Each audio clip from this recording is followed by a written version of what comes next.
Bonjour à tous, je suis très heureux de vous retrouver pour ce premier épisode de l'année 2020. Je vous présente tout d'abord mes meilleurs vœux pour l'année, pour cette nouvelle année, en espérant qu'elle vous apporte tout ce que vous espérez, même un peu plus, que ce soit dans votre pratique professionnelle avec vos patients, ou même en dehors et dans votre vie en général. Voilà, donc ceci étant dit, aujourd'hui j'ai prévu de vous présenter un article qui a été écrit par Mike Stewart, qui est un formateur de l'agence EBP, qui propose une formation depuis plusieurs années avec nous. Ça a été d'ailleurs notre premier intervenant. Une formation sur la douleur persistante et sur l'importance de la communication pour aider les patients qui souffrent de douleurs persistantes. L'article que je vais vous présenter aujourd'hui, c'est un article qui a été publié dans le journal JOSPT. Et cet article, Mike l'a publié avec le professeur Stephen Loftus. Et cet article est ce que JSPT appelle un viewpoint article. Donc en fait, c'est un format d'article qui n'est pas une étude, qui n'est pas spécialement une revue de littérature, une revue narrative, mais il s'en rapproche un peu. Donc c'est un point de vue d'une personne influente dans la rééducation actuellement, voilà, qui défend, bien sûr, avec des données de science à l'appui. Donc le titre de l'article, l'impact du langage sur la rééducation musculo-squelettique. Alors, en fait, dans cet article, les auteurs, donc Mike, commencent par mettre en avant l'importance de prendre conscience de l'influence de nos mots sur la rééducation et sur les résultats de rééducation pour des pathologies musculo-squelettiques. Et en fait, de bien se rappeler ces liens entre les mots qui vont influencer, les mots qu'on utilise avec nos patients, qui vont influencer leurs pensées et leurs émotions. Et on sait très bien que les pensées et les émotions des patients par rapport à leur situation, la situation dans laquelle ils sont, donc les inquiétudes qu'ils peuvent avoir par exemple par rapport au fait qu'on leur dise qu'ils ont de l'arthrose, ou on va le voir plus tard, mais qu'ils ont des pathologies dégénératives, bien on sait que ces informations-là vont influencer leurs pensées, leurs émotions, et que ça, c'est un facteur prédictif qui est hautement démontré par la science, comme quoi c'est défavorable à l'évolution des patients, et donc à la guérison. Et donc ça pourra influencer le fait que le patient évoluera plus vers une persistance de ces douleurs, voire une aggravation, que vers la guérison. Et en définitive, on comprend très bien que une personne qui est inquiète, qui a peur, etc., ça va avoir un impact sur ses comportements. Et donc, en fonction de ses comportements, si par exemple il a un comportement de peur-évitement, donc voilà, on a vraiment le lien entre l'émotion et l'action, bien, si le patient évite trop de bouger, il peut se déconditionner plus et avoir une aggravation de son tableau clinique. C'est juste un exemple. Voilà.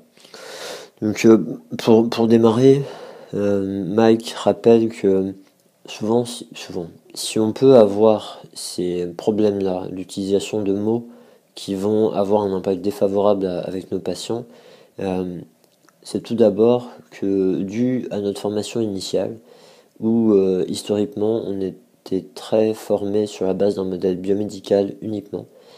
Et en définitive, ces informations biomédicales, il y en a un bon nombre qui sont à risque d'avoir un impact négatif sur les pensées des patients. Donc vraiment, on va régulièrement parler des tissus qui ne vont pas bien, de leur état, du fait que voilà, qu'ils seront plus usés, dégénératifs, etc. Ensuite, un autre élément, c'est le fait que des connaissances sur la douleur ont évolué, et que auparavant, on considérait vraiment que la douleur était proportionnelle à l'état des tissus. Et donc il y avait vraiment un lien direct et pas d'autres facteurs qui influençaient la douleur. Et donc la conjonction de une formation basée seulement sur le modèle biomédical, ce qui se comprenait du fait des croyances de l'époque sur le fonctionnement de la douleur, et, voilà, du coup un monde de connaissances maintenant, on pourrait considérer ça comme ça, sur la neurobiologie de la douleur et tous les autres facteurs qui peuvent influencer la perception douloureuse, et bien tout ça, ça mène à utiliser des mots qui peuvent être perçus négativement par des patients, influencer leurs pensées et leurs émotions, leurs actions, et les amener à des comportements qui vont aller plus souvent, ou plus de risques d'avoir des comportements qui vont les amener vers une persistance des douleurs ou une aggravation. Alors, l'exemple que Mike prend plus précisément dans son article, c'est tout ce qui est dégénérescence discale ou pathologie discale dégénérative. Qu'est-ce que j'ai vu? J'ai pris un des comptes rendus radiologie d'un de mes patients récemment où il y avait marqué discopathie dégénérative sur sa radiologie, ces éléments de radiologie. Et en définitive, c'est Mike qui le compare à... Donc on voit bien que ces mots-là peuvent avoir un effet défavorable, et l'image que Mike prend régulièrement par rapport à ces mots-là, c'est que une fois qu'ils sont sortis, une fois qu'ils ont été exprimés au patient, une fois que le patient les a entendus, c'est comme quand vous faites sortir du dentifrice d'un tube de dentifrice. Une fois que c'est sorti, vous pouvez plus le remettre dedans. C'est trop tard, c'est fini. Donc après, il va falloir essayer de travailler avec ça. Il y aura toujours quelque chose qui va en rester, mais une fois que c'est sorti, une fois que le patient les a entendus ou lus, eh bien c'est trop tard. Donc déjà pour nous inciter nous à être vigilants à tout ce qu'on peut dire à nos patients et éviter que des choses comme ça nous échappent. Maintenant, bien sûr, il est important, donc Mike rappelle aussi dans son article, que chaque patient est différent. En définitive, il y a certains termes qu'on va utiliser avec des patients qui peuvent avoir une influence négative. On peut parler parfois d'effet nocebo, même s'il n'en parle pas dans son article. Donc des mots qui peuvent avoir une influence négative pour certains patients, alors que pour d'autres patients, il n'y a pas du tout de conséquences négatives. Donc ça amène au fait que ce ne sera pas un problème pour tout le monde, qu'il faut être vigilant pour tout le monde, et peut-être aussi qu'il faut essayer de s'assurer de ce que le patient retient de ce qu'on a dit ou ce qu'il a compris, et quelles conséquences il envisage par rapport à ce qu'il a compris. Voilà. Et alors, pour ça, Mike utilise dans son article un exemple de patient, donc un patient qu'il a eu lui en tant que thérapeute. C'est un exemple qu'il donne aussi dans sa formation. C'est l'exemple de Ben, un jeune sportif qui fait de l'athlétisme, qui a un très bon niveau, et un niveau national, et qui veut devenir un champion, etc. Et en fait, Ben vient le voir un jour avec son grand-père. Il a mal au dos depuis 2 ans, il me semble, et ses douleurs de dos ne font qu'augmenter. Et son grand-père, qui est aussi son entraîneur, a eu des problèmes de dos, était un sportif et a dû arrêter sa carrière à cause des problèmes de dos, s'est fait opérer. L'opération a échoué, il a toujours conservé des douleurs après. Donc il y a vraiment un contexte défavorable. Et lorsqu'il demande à Ben ce qui lui arrive et ce qu'il a compris de son problème, Ben et aussi ce qu'il a eu comme intervention, qu'il a vu, qu'est-ce qu'il a eu comme information jusque-là.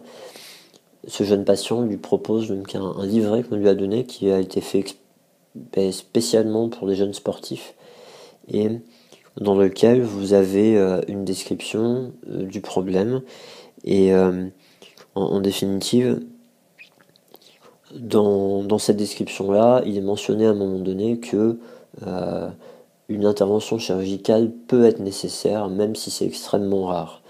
Et le truc, c'est que Ben, ce jeune patient, n'arrive pas à sortir de la tête l'idée qu'il va finir par devoir se faire opérer. Et sans doute en pensant à son grand-père qu'il ne sait même pas trop si ça va pouvoir aider. Mais voilà, quand Mike l'avait vu, il était obsédé par le fait de devoir se faire opérer. Et c'est ce que ce patient-là lui a confié, notamment à la fin de la prise en charge, quand les choses avaient évolué favorablement. Il lui a dit, moi j'arrivais pas à me sortir de l'idée qu'il allait falloir que je me fasse opérer, et ça me faisait très peur. Donc en définitive, ce jeune avait développé des pensées catastrophiques, et, euh, et donc qui étaient irrépressibles, et vraiment c'est des pensées qu'il ne pouvait pas contrôler. Et tout ça, ça avait mené à une persistance et à même une aggravation des symptômes du fait de son comportement qui était inadapté par rapport à ses douleurs, où il s'était protégé, où il était très attentif, etc. Euh, donc là, Mike met en avant le besoin de développer des compétences en communication. Déjà pour arriver à obtenir cette information-là, donc avoir un dialogue avec le patient qui fait qu'il va nous expliquer tout ça, et aussi pour l'aider à mieux contrôler ces pensées-là, et aussi à comprendre la réalité des choses, et le fait que même s'il est jeune, et qu'on lui a dit qu'à l'imagerie, il avait une pathologie discale dégénérative, ça pouvait s'expliquer, que c'était pas une fatalité, et que c'était pas forcément à cause de ça qu'il ne pourrait plus être sans douleur, et faire son sport comme il le voulait, etc. Euh, donc voilà, là ça pose la question aussi, et quelque chose qu'on retrouve assez souvent, et dont les participants dans les différents cours de l'agence EBP me parlent beaucoup, c'est cet impact négatif que peuvent avoir les comptes rendus d'imagerie pour les patients, donc les mots qui sont dans les comptes rendus. Et donc vraiment là l'objectif ça va être de reconceptualiser la compréhension du patient, donc il arrive à comprendre les mêmes mots mais d'une manière différente et plus en accord avec ce qu'on sait aujourd'hui, et aussi d'essayer de le rendre plus positif. Et là Mike propose une citation comme il le fait souvent, qui est la suivante: si nous changeons notre manière de voir les choses que nous voyons changent. Et donc la proposition là, c'est d'essayer de se focaliser sur le positif. Donc un exemple que Mike donne, qui donne pas dans son article, mais qui donne régulièrement dans ses cours, c'est l'exemple des ostéophytes. Si un patient vient de voir et que on a repéré des ostéophytes sur son imagerie, eh bien Mike lui pose la question, par exemple, de se dire: si jamais je mets des talons aiguilles et que je vous monte dessus, vous allongez et je monte sur votre ventre ou sur votre dos, qu'est-ce que vous préférez entre le fait que j'ai des talons aiguilles ou que j'ai des chaussures avec un talon assez large, assez plat? Qu'est-ce qui va être le plus difficile pour vous? Et bien sûr, le patient dit que ça fera moins mal avec des chaussures plates avec un talon large qu'avec un talon très fin. Et donc l'idée c'est, il explique au patient, il dit: vous voyez, votre ostéophyte c'est la même chose. En fait, votre ostéophyte c'est juste votre corps qui est en train de fabriquer de l'os pour essayer d'élargir l'appui et de répartir les pressions. En définitive, l'ostéophyte c'est votre ami, c'est pas l'ennemi. Et alors ce que moi je propose de rajouter, c'est de dire au patient: des ostéophytes, il peut y avoir des situations où effectivement ça peut venir irriter une racine nerveuse et provoquer des douleurs très spécifiques, des douleurs de nerfs. Euh, Juste dans votre situation, parce que voilà, si c'est un patient pour qui ça a eu le cas, et la plupart du temps c'est ça de toute manière, dans votre situation, le comportement de votre douleur ne correspond pas à une douleur d'un nerf qui serait irrité par un ostéophyte. Parce que vous m'avez décrit que votre douleur est comme ça, comme ça, comme ça, comme ça. Alors que si c'était dû à un ostéophyte qui irrite une racine nerveuse ou qui la comprime, votre douleur serait plutôt comme ça, comme ça, comme ça. Donc en définitive, ça c'est l'idée, c'est d'utiliser le principe de réassurance cognitive pour arriver à aider le patient à comprendre pourquoi il n'y a pas à s'inquiéter, pourquoi nous on s'inquiète pas. Et ça c'est important aussi. Souvent les patients, quand on leur pose des questions pour vérifier s'il n'y a pas des causes sévères et qu'il y aurait quelque chose à faire en urgence qui sort de notre compétence de kiné, on va poser des questions, on va être rassuré. mais on va pas forcément expliquer au patient pour quelle raison on est rassuré. Donc on va pouvoir dire au patient non, ne vous en faites pas, ça va aller, etc. Donc plus une forme de réassurance affective. Et ça, pour ceux qui ont eu la chance d'être au Paris Shoulder Summit en octobre dernier, Tamar Pincus, la psychologue qui intervient à l'agence EBP et qui a fait une présentation à ce summit, nous a bien expliqué que la réassurance affective, dire à une personne ça va aller, vous allez vous en sortir, etc., ça n'a pas la même efficacité que la réassurance cognitive. Permettre à la personne de comprendre, de lui donner des informations pour le rassurer. Et même pour certains patients, la réassurance affective, ça peut avoir un effet défavorable. Donc vraiment se faire cette différence et pas hésiter à expliquer aux patients pourquoi nous on est rassuré et voilà, d'aider à comprendre ça.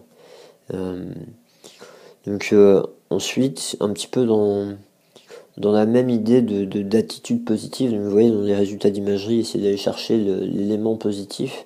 Dans la même idée d'attitude positive, quand on a affaire à un patient, peut-être se focaliser sur ce qu'il est possible pour lui de faire aujourd'hui, plutôt que sur ce qui n'est pas possible. Et bien sûr, alors ça n'empêche pas, c'est pas une règle absolue à suivre, voilà, sans déroger à ne jamais s'occuper de ce que le patient ne peut pas faire. Ce serait un peu dommage parce que sans doute initialement, même dans la consultation, dans le fait de créer une relation thérapeutique, c'est important d'écouter ce que la personne n'arrive pas à faire, l'impact que son problème a sur sa vie, et de l'aider, de lui faire entendre qu'on a compris, qu'on comprend à quel point c'est dur pour lui, etc. Donc de manifester notre empathie pour vraiment créer cette relation thérapeutique, vraiment faire en sorte que le patient sente que ce qui lui arrive, c'est important pour nous, ça compte pour nous, et qu'on n'est pas juste en train d'essayer de soigner un dos, un genou ou une épaule.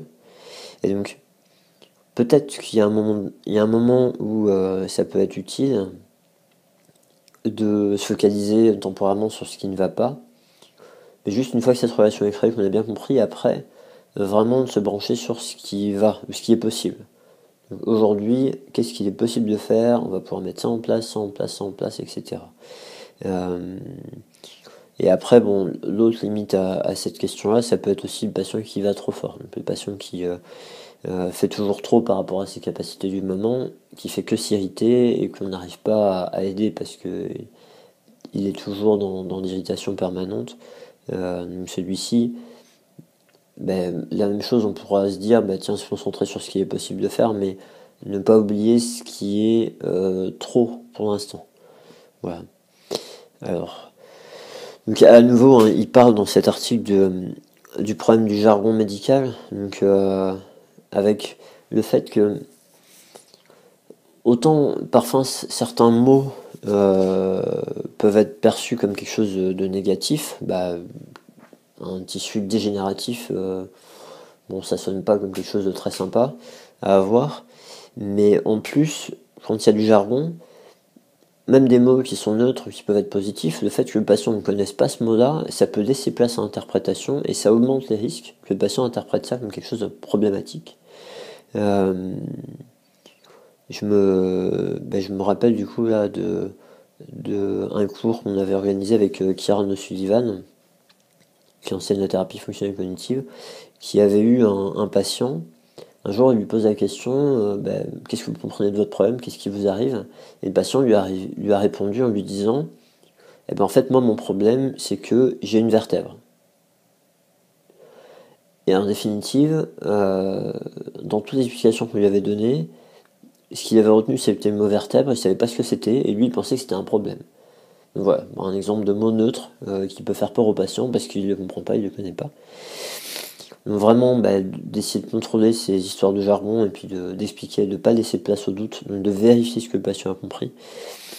Et même au-delà de ça, il peut toujours y avoir des risques de biais cognitifs. Donc un patient qui est dans une situation d'inquiétude et de peur par rapport à sa situation actuelle, par rapport à son problème et aux conséquences que son problème peut avoir sur ce qu'il peut faire et son rôle social, etc.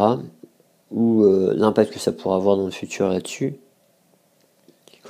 Eh bien, en définitive, ces patients-là, quand on leur donne des informations, leur cerveau, il est prêt, il est attentif à tout ce qui pourrait être menaçant et ce qui pourrait renforcer la menace que représente la situation et le problème. Donc vous pouvez donner tout un tas d'informations positives, neutres, et juste une information potentiellement négative, et le fonctionnement cognitif de la personne va être tellement biaisé vers le négatif qu'il va identifier que le négatif. Un exemple que Mike donne pour illustrer ces histoires de biais cognitifs, alors pas forcément non négatif, mais il dit que le chien de son voisin est un idiot parce que quand il va se promener sur la plage, il est tellement obsédé par l'idée d'aller chasser les mouettes que dès qu'il voit quelque chose s'envoler, comme un paquet de chips, il court après en étant convaincu que c'est une mouette. Voilà. Tellement branché sur quelque chose que une information, donc la visuelle, voire auditive, peut être déformée et interprétée différemment. Et donc, qu'est-ce que je vais vous dire par rapport à ça? Voilà. Et d'autant plus en fonction du contexte. Et donc là, on avait l'exemple du jeune sportif qui avait son grand-père qui avait eu tous ces problèmes. Donc, il a vraiment un exemple défavorable. Et la course à pied, c'est quelque chose de très important pour lui. Donc, le niveau de danger que représentent ces douleurs de dos est très très forte. Et en définitive, par rapport à ce qui est dit dans le livret, en fait, il y avait marqué la chirurgie peut être indiquée, donc il y avait d'abord d'autres traitements, et puis à la fin, la chirurgie peut être indiquée. Elle sera nécessaire seulement pour un faible pourcentage de sportifs jeunes avec des lésions discales. Donc vraiment, c'est clairement dit que c'est peu probable. Alors, le problème, c'est que le biais cognitif fait que le peu probable, il peut passer à la trappe. Mais je vais revenir dessus, il peut y avoir aussi un autre élément.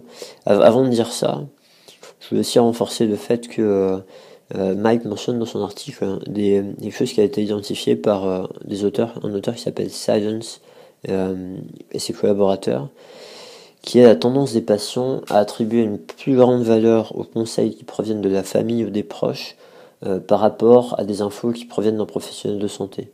Et ça, c'est quelque chose que on a tous constaté déjà dans nos pratiques.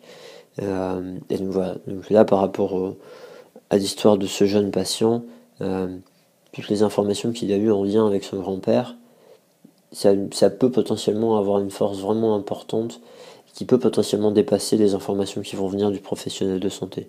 Donc, d'où l'importance de vraiment construire une alliance thérapeutique de qualité, de vraiment aider le patient à ressentir qu'on est là pour l'aider, qu'on veut vraiment tout faire pour l'aider, de savoir lui expliquer les choses, etc., pour le mettre en confiance et le mettre dans une situation où il va être prêt à écouter notre conseil et aussi de manifester de l'assurance et d'avoir les connaissances nécessaires pour pouvoir le faire honnêtement, pour qu'il se sente en confiance, voilà. Qu'il ait confiance dans notre capacité à pouvoir l'aider à aller mieux. Même si je reviens au point précédent, cette notion de quand un jeune sportif a des douleurs avec des lésions discales à l'imagerie, donc encore un mot sans doute un peu fort et compliqué, eh bien la chirurgie est nécessaire pour un faible pourcentage. Le truc, c'est que du coup on dit que c'est exceptionnel, mais parfois ce qu'on peut perdre de vue, c'est que lorsqu'un patient souffre de douleurs pareilles, pour lui c'est une situation exceptionnelle, même si pour nous en tant que thérapeute c'est du quotidien. Même si pour nous c'est des patients qu'on voit régulièrement, et on se dit parmi tous ces patients qu'on voit régulièrement, ce sera très rare qu'une personne ait besoin de se faire opérer, certainement de cet âge-là, parce qu'il avait 15 ou 16 ans, extrêmement rare. Mais pour le patient, avoir mal comme ça, c'est exceptionnel. Donc du coup, il est possible que lui il se considère déjà dans ce faible pourcentage de personnes dans une situation exceptionnelle. Donc vraiment d'essayer de clarifier, de veiller à clarifier ça, ce sera sans doute important. Et voilà.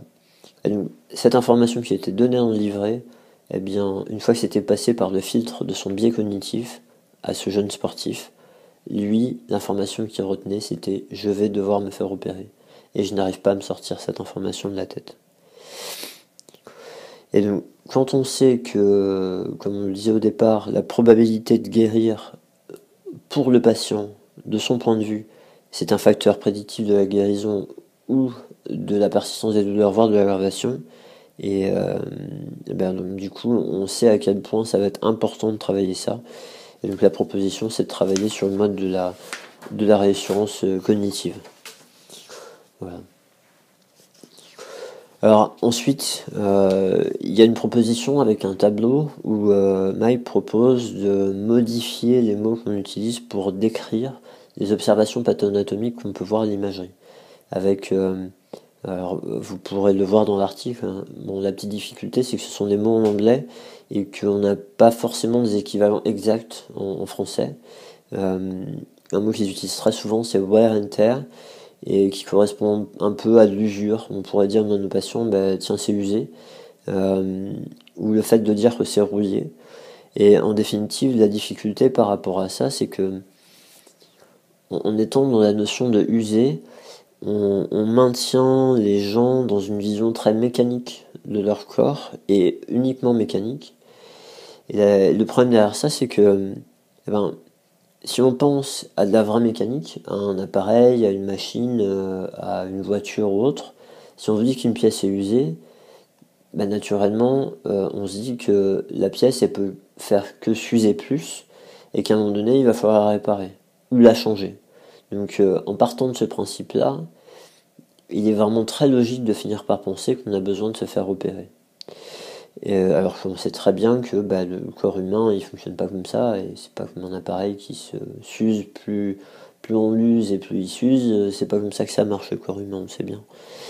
Un autre mot proposé là, par Max, c'est le mot rouillé. Alors en définitive, moi ça me ramène à il y a quelques années où ce principe-là, le mot rouillé, me dérangeait pas trop, parce que moi je me disais, mais non, en fait il y a des patients qui disent c'est rouillé, et le fait de bouger, on va enlever la rouille. Mais en définitive, le problème, c'est que ça, c'est ma perception du mot rouillé à moi. Et peut-être qu'il y a des patients qui vont le percevoir comme moi, et ça ira très bien. Mais peut-être qu'il y a des patients, pour une raison ou pour une autre, parce qu'ils bossent dans un métier où ils ont besoin d'intervenir et de réparer des choses qui ont rouillé. Eux, ils vont considérer que la rouille, une fois que ça s'est mis dans un élément en métal, après ça va faire que de bouffer, et qu'on ne peut pas stopper cette progression-là. Et qu'à un moment donné, effectivement, cet élément-là, il ne marchera plus, il va se dégrader, il va falloir le réparer, etc.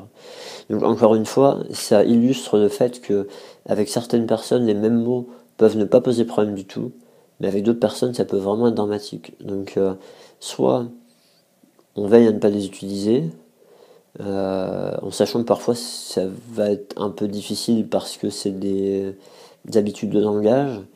Donc si on les utilise par habitude, peut-être une fois que c'est sorti, vérifier la compréhension du patient, qu'on a le patient, et clarifier et dire au patient, excusez-moi, c'est pas ça que je voulais dire. Voilà, vraiment préciser et pas laisser des choses comme ça à risque. Ou essayer de trouver des mots alternatifs quand c'est possible, et parfois c'est possible. La proposition souvent qui est faite, que Mike propose, c'est de dire que la vie c'est un voyage, et que en définitive, au lieu de se focaliser sur certains détails, le but c'est d'essayer d'apprécier le voyage, et donc du coup de se poser la question de comment je peux profiter de ce voyage qui est ma vie pour mieux vivre, et ne pas vivre en fonction de ce problème-là. Et vraiment l'idée c'est d'essayer d'aider les personnes à se focaliser sur ce qui est important pour eux dans leur vie, et d'essayer de retourner vers ça, plutôt que de se focaliser sur la pièce usée dont on aura parlé. Voilà. Ça c'est une difficulté qu'on peut rencontrer chez certains patients, où à partir du moment où on leur a dit qu'ils avaient ça, leur vie ça devient un combat d'essayer de régler ce problème-là, et il n'y a plus rien d'autre qui existe. Donc en définitive, ils vivent plus. Et donc ça c'est assez dramatique. Ça prend toute la place, et s'ils n'arrivent pas à le résoudre, en fait, ça devient vraiment, vraiment dramatique et c'est bon, des patients qui finissent par développer des douleurs vraiment persistantes avec des problèmes de sensibilisation centrale très intenses, etc. Euh, voilà, donc sans doute d'aider des patients à voir, ok, qu'est-ce que ce problème-là, qu'est-ce que votre problème actuel vous empêche de faire dans votre vie qui est important pour vous, et pourquoi pas, bah dites-moi pourquoi c'est important pour vous, ça, de travailler, qu'est-ce qui est important pour vous dans le fait d'aller travailler, qu'est-ce qui est important pour vous dans le fait de pouvoir vous occuper de vos enfants, de pouvoir faire des choses avec votre épouse, euh, etc. Donc vraiment d'aller travailler là-dessus pour que la personne se focalise sur les choses qu'il veut récupérer euh, et la vie qu'il veut avoir. Voilà. Et d'essayer de le débrancher d'une pièce qui, soi-disant, est usée et elle ne fonctionne pas. Qu'est-ce que j'ai d'autre à vous dire? Donc là, on arrive vers la fin de l'article. Oui, c'est ça, la dimension biomédicale ne suffit pas, en fait. Donc, d'aborder juste le patient sous un point de vue biomédical, l'état de ses tissus, ça suffit pas et ça focalise le patient sur le fait de trouver une réparation, d'aller à la recherche de la réparation et le patient ne vit plus tant qu'il ne l'a pas trouvé. Euh, voilà, l'idée d'essayer de trouver des mots alternatifs tout en restant vigilant. Et en fait, l'article se termine avec une citation d'Eccleston et Crombez qui est que la douleur est le substrat idéal pour faire fleurir les inquiétudes.